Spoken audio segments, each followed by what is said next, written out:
Hello everyone, I am Aayush Grover from the International Institute of Information Technology, Bangalore, India. I will be presenting our paper titled MHCAttnNet Predicting MHC-Peptide Bindings for MHC Alleles Classes 1 and 2 using an attention-based deep neural model. As the title suggests, the task in hand is to predict whether a given MHC allele and a given peptide will bind or not. Before we get into the presentation, we will briefly look at what MHCAttnNet is. MHCAttnNet is an end-to-end deep neural model that not only predicts the binding more accurately, but also gives us some insights about why it is predicting a particular output. We use attention weights to understand the prediction better by looking at the important amino acid sequences. In this talk, I will broadly cover 4 aspects: the motivation of why we are solving this problem, what are some of the works that have already been done in this direction, what exactly is MHCAttnNet and how does it work, and finally, how does it help the field of biology or immunology.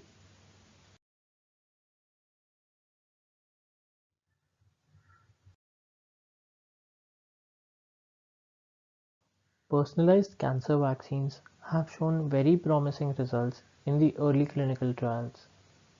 This is a very active field of research in immunology.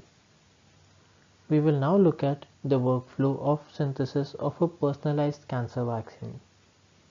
Firstly, the cancerous and the healthy cells are compared against the human reference genome to identify the cancer-specific peptides, which are also known as neoepitopes. RNA sequencing is then done to filter out these neoepitopes. MHC alleles are proteins essential for the adaptive immune system. The filtered neoepitopes from the previous step are then validated by a computational model that predicts the binding affinity between neoepitopes and the MHC allele. This is where our proposed model MHCAttnNet comes into the picture. The filtered candidate neoepitopes are then added with adjuvant. This mixture is the vaccine, which when injected back into the patient can help their immune systems to fight cancer. For the remainder of the presentation, we would refer to neoepitopes as peptides. We now look at some of the existing works that predict the MHC peptide binding. There are 3 types of MHC alleles in humans, namely class 1, class 2 and class 3. A recent study has shown that both classes 1 and 2 play a role in cancer immunology. NetMHC, MHC Flurry and NetMHC-Pan focus only on class 1 alleles, whereas NetMHC-2-Pan focuses only on class 2 alleles. Puffin is a relatively new work. Puffin, like the proposed MHCAttnNet model, focuses on both class 1 and class 2 alleles. And NetMHC and MHC Flurry are allele specific. This means that there is a different model for each allele. Each model only takes the peptide as the input and computes the binding probability between the peptide and the allele for which the model is trained. One of the major downsides of such an approach is that it will not give a good performance on alleles that are not very abundant in nature. To solve this issue, we make MHCAttnNet pan-specific. This means that the model takes 2 inputs. First is the MHC allele and second is the peptide, and therefore it can even perform well on rarely occurring alleles. We also make MHCAttnNet open source so that the results can be reproduced and the model can be used freely. One question that arises is this really a difficult problem to solve? Well, yes it is, and this is because of two main reasons. First, even the researchers do not have a complete understanding of how exactly the MHC peptide binding actually takes place. Second, the formation of the MHC peptide complex depends on several factors, including proteasome cleavage preference of a peptide.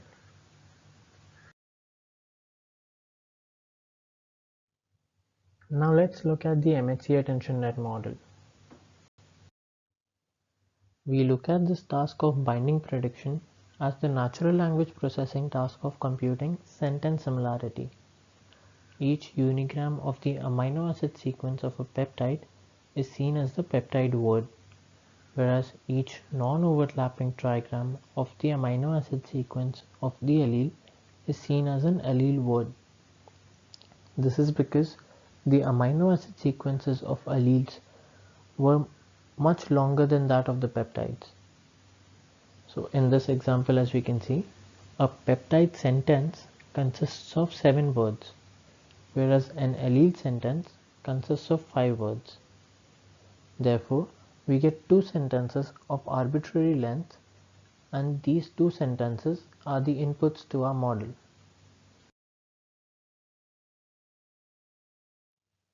The obtained words or tokens are passed through the embedding layers.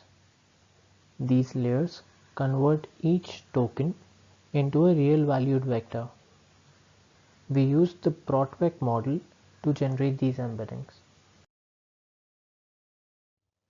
These embeddings are then passed through a bi-LSTM layer, which will generate sentence level features. An LSTM is a special type of neural network that can learn long-term dependencies between the tokens within a sentence. A bi-LSTM will learn the dependency of a token from preceding as well as the succeeding tokens. For example, in this peptide, the features of amino acid V will depend on the subsequence GTC as well as the subsequence WSIA. One of the main advantages of using LSTM is that LSTMs can handle variable length inputs. Therefore, we do not have to put any restrictions on the length of our amino acid sequences. These learned representations are then passed through the attention layer. The attention layer's job is to provide sentence level representation by individually weighting each token of the sentence. More detail regarding the attention layer can be found in the paper. The attention is something that was never done before for this particular task. These attention weights will help us gain some insights on which subsequence of the large amino acid sequences can play a more important role in the prediction of the binding. Finally, the latent representation is passed through a fully connected layer. Each fully connected layer uses the ReLU activation function. The features from the 2 sentences are then concatenated and passed through another fully connected layer that has the softmax layer at the end of it. The softmax layer then eventually outputs the binding probability of the given model inputs. So far we have seen why is this task interesting and how is this task solved using MHCAttnNet. Now let's look at how well MHCAttnNet actually solves this task.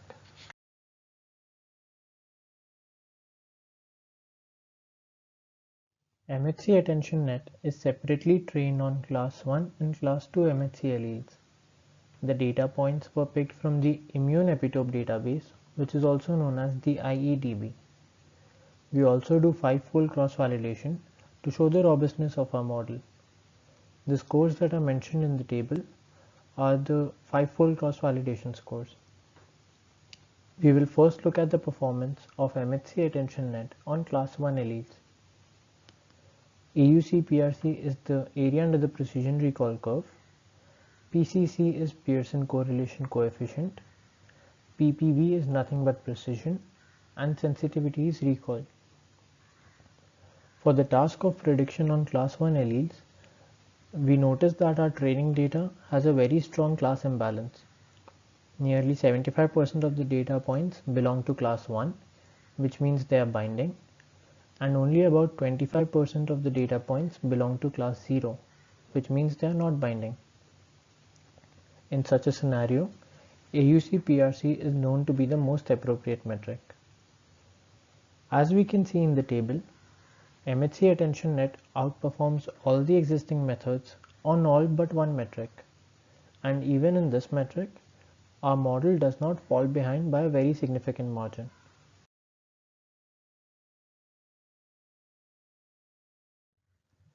An interesting thing to note is that if we remove the attention layers, even then our model outperforms all the existing methods. The attention layer does add a slight boost in performance, but that is nothing too significant. So then, do we have the attention layer to just have this slight increase in performance? Well, no, we do not. We will see more use of attention very soon. Another important point to note is that MHC-AttNet outperforms the Puffin model for the task of prediction on class 1 alleles. A similar set of metrics are computed for class 2 MHC alleles. There is hardly any class imbalance in this case. As we can see here, the performance of MHC-AttNet is comparable to that of the Puffin model. Therefore, we can conclude that MHC-AttNet outperforms Puffin on overall performance. Now coming to the most interesting part of our work, we analyze the attention weights. The attention weights place emphasis on the tokens that were most important for the model to make the predictions. So in this figure, as we can see, the first amino acid sequence is that of the allele, and the second one, the shorter one, is that of the peptide. These two sentences have been tokenized in the way we explained before. Now if we look at the heat map, we see that the tokens from GYY to MYG have been highlighted in the allele, whereas the tokens N and C have been highlighted in the peptide. It is clear that the intensity on N is much higher than C, which means that according to the model, N was much more important than C, whereas C was much more important than all the other amino acids in the sequence other than N. It is very important to note here that when we say these are important, what we are saying is that these are relatively important. So we are seeing the relative importance of a particular token with respect to the other tokens in the sentence. A big advantage of the attention mechanism is that it gives us the ability to reason and visualize what the model is doing. As mentioned before, there is no good understanding of the binding mechanism. Therefore, this analysis can direct researchers to focus on specific subsequences of an allele or a peptide to understand the underlying binding mechanism.